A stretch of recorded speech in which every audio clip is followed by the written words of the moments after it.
याद रखिएगा, जिंदगी एक कलम की तरह है, एक कलम की तरह है। इससे पहले कि इसकी स्याही खत्म हो जाए, एक कहानी लिख दीजिए कि आने वाली पीढ़ियां उस कहानी को पढ़कर दोहराए यहाँ पर। ज्यादा दूसरे के मैटर में इंटरफेयर मत करना चाहिए। बड़े इंसान हमेशा चीजों को इग्नोर करके चलते हैं। लाइफ में सबको इंपॉर्टेंस दीजिएगा तो आपका कोई इंपॉर्टेंस नहीं रह जाएगा। समझा गया कि नहीं? लोगों को कभी इतना भी भाव मत दे दीजिएगा कि आपको रद्दी के भाव समझ जाए। जहां 2 कौड़ी के लोग अपनी बहसबाजी करते हैं, वहां समझदार इंसान चुप हो जाते हैं। समझा कि नहीं? कभी कभी समझदारी का भी परिचय दीजिए। 7 सेकंड तक किसी को मत देखिएगा। जब आपकी नौकरी हो जाएगी तो आप ध्यान दीजिएगा, सरकार आपको ये सब करने के लिए संविधान आपको समय देता है। कैसे देता है कि जब आपको फाइनल रिजल्ट हो जाता है, आप सेलेक्ट हो जाते हैं, आपको ज्वाइनिंग के लिए नहीं बुलाया जाता है। 4-5 महीना बाद आपको बुलाया जाता है कि आइए ज्वाइनिंग के लिए। कभी सोचे कि ये बीच में का 4-5 महीना क्यों दिया गया है? आप बताइए, कमेंट करके बताइए, बीच में का नौकरी के बाद ये 5 महीना क्यों दिया गया? बताइए, जल्दी बताइए। नौकरी के बाद, नौकरी हो गया तो किसी को पटाना बहुत सिंपल है। बस क्या करना है, एगो सर्टिफिकेट देके जाइए, लड़किया को बोले सुनो ना, कुछ जानते भी नहीं है ना लड़की को, मोहल्ला की है ना, बस सुनो ना, नाम हम तो जानबे करते हैं, मेरा ज्वाइनिंग लेटर आ गया है, देखो ना समझ में नहीं आ रहा है कैसे भरना है इसको, थोड़ा सा आइडिया है तो बता दो। बस कहेगी ठीक है, मेरा फोन नंबर ले लीजिए, कोई दिक्कत होगा तो बताइएगा। कहा लिए नंबर दे रही है, पता है ना, समझ आ गया, बड़ी इजी हो जाता है। और अभी से तो यूपीएससी से टॉप है लड़की को बेरोजगार के लिए फंसाना, इसलिए ये सब। एक चीज हमको बहुत खटकता है, लोग कहते हैं खाली हाथ आए थे खाली हाथ जाएंगे। हमको ये सिद्धांत चेंज करना है। खाली हाथ आए थे लेकिन जाने के समय इस देश को बहुत कुछ दे के जाएंगे लोग। खाली हाथ तो कभी नहीं जाएंगे। सोचा खाली हाथ जाएंगे, खाली हाथ जाना रहता तो अब ये मार लेंगे। तो सोचा कोने काम करें, खाली हाथ कभी नहीं जाएंगे। जाने के समय हर डिपार्टमेंट में एक शोक रहेगा, हर डिपार्टमेंट का कोई ना कोई कर्मचारी अधिकारी रहेगा जो कहेगा कि गुरुजी चल गए, लोग पढ़ाए थे हमको बहुत बढ़िया से। लड़की सबको देख के मुस्कुराती है, आप उसको अपना मत समझ लेंगे। हाँ? तेरी फितरत थी सबसे दिल लगाना, हम खामखा खुद को खुशनसीब समझ बैठे।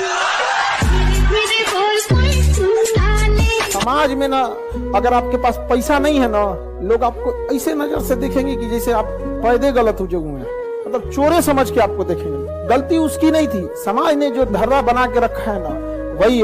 कल मेरे यहाँ राखी बांधने एक लड़की आई थी, स्टॉल बांधी हुई थी वहाँ पे। हम कह रहे बाबू आज तो मिठाई खिलाएंगे, आशीर्वाद देंगे, तो जब खोली ना तो उसका पूरा एसिड अटैक। एसिड नहीं था, मिट्टी तेल डाल के जलाया गया था उसे।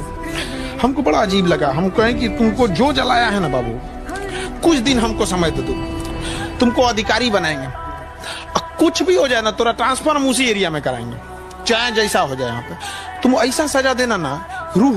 तलवारों के साए पर इतिहास हमारा बनता है, इस ओर जवानी चलती है उस ओर जमाना चलता है।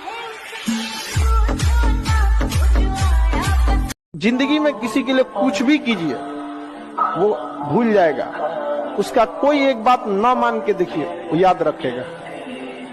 ये हमेशा उसूल है, इसलिए इसको मान लीजिए कि दुनिया ऐसी ही है। कोई कितनों कहे कि दुनिया गोल है, दुनिया मतलबी है। देखिए एक चीज हमेशा याद रखिएगा, शादी ब्याह का मैटर, हस्बैंड वाइफ का मैटर, जिस दिन कोर्ट में पहुंच गया उस दिन हस्बैंड हो या वाइफ हो, उसका अधिकार मिल सकता है, इज्जत नहीं। इसलिए कोशिश करिएगा कि घर की मैटर। पटना में लड़का लड़की बहुत बदमाशी करता है। घर के लोग पूछेंगे कहाँ हो, तो दोस्त के बर्थडे में आए हैं। कहीं बर्थडे में नहीं गया रहता। ये फेवरेट बहाना है, गार्जियन लोगों को भी कहते हैं, बर्थडे में जो जा रहा है ना ओकरा संभलिए, ना तो बर्थडे के बाद अगला स्टेशन मंगल ग्रह आएगा। कहा जाता है कि मेरे नसीब में एक भी गम न होता अगर मेरी तकदीर लिखने का हक मेरी माँ को मिला होता है। ये दुनिया बहुत खराब है, उसी के संघर्ष की अहमियत समझती है जो कामयाब हुआ है। लाख संघर्ष करिए, अगर कामयाब नहीं होंगे तो कोई वैल्यू नहीं देगी दुनिया, कोई वैल्यू नहीं देगी। आपके संघर्ष की कीमत तभी लोग जानेंगे जब आप सफल। और मिजाज में कुछ सख्ती भी जरूरी है, वरना लोग पी जाते अगर समंदर खारा ना होता। अपने आप को इतना भी सस्ता मत कीजिएगा कि 2 कौड़ी का इंसान खेल के चला जाए।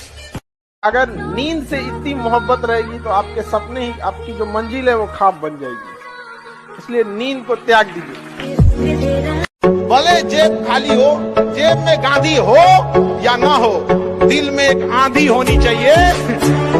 जो बोले हैं, जो ठाने हैं, वो आप जिसे सब कुछ खोकर पाने की तमन्ना रखते हैं, एक वक्त ऐसा आएगा कि जब वो मुफ्त में भी मिलेंगे तो आपको मंजूर ना होगा। डेमोक्रेसी तभी सक्सेस हो सकती है जब आपके बगल से आपके एरिया का सांसद और विधायक चला जाए और आपके कान पे जू न रंगाया गया होगा। क्या मतलब है? This is democracy. ब्रिटेन के प्राइम मिनिस्टर जब गए थे अपना वैक्सीन लगवाने तो लाइन में खड़े थे। This is democracy. हमारे यहाँ मामूली विधायक जाता है तो सड़क खाली हो जाता है, ऐसा लगता है यमराज आ गया साक्षात। और ये बाप को बैठिए बैठिए, अरे कौन सी बैठिए। आपका चाहे दुश्मन ही क्यों ना हो, अगर डेली देखते रहेंगे तो भूलेगा नहीं, और चाहे कितना भी करीबी क्यों ना हो, अगर नजरों से गया तो दिल से भी गया।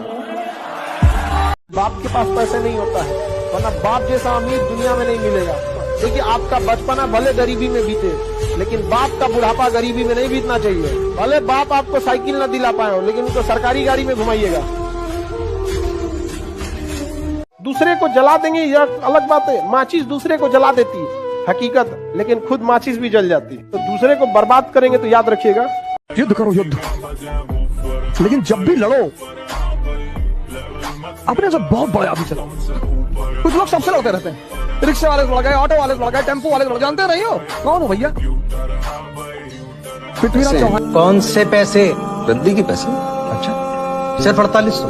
पिछले साल तो 6200 की गई थी। 400 किलो रद्दी थी, 12 रुपए के हिसाब से 4800 ही तो हुए। 1400 रख लीजिए। हुकुम जी, जो हिसाब था वो सीधा सीधा आपको दे दिया मैंने। देख रहा है हरिराम, कितने आराम से झूठ बोल रहा है। अभी से हाल है इसका, आईपीएस बन गया तो पूरे देश का लूट लेगा ये साला। चोर की औलाद। अब कुछ और बोला ना।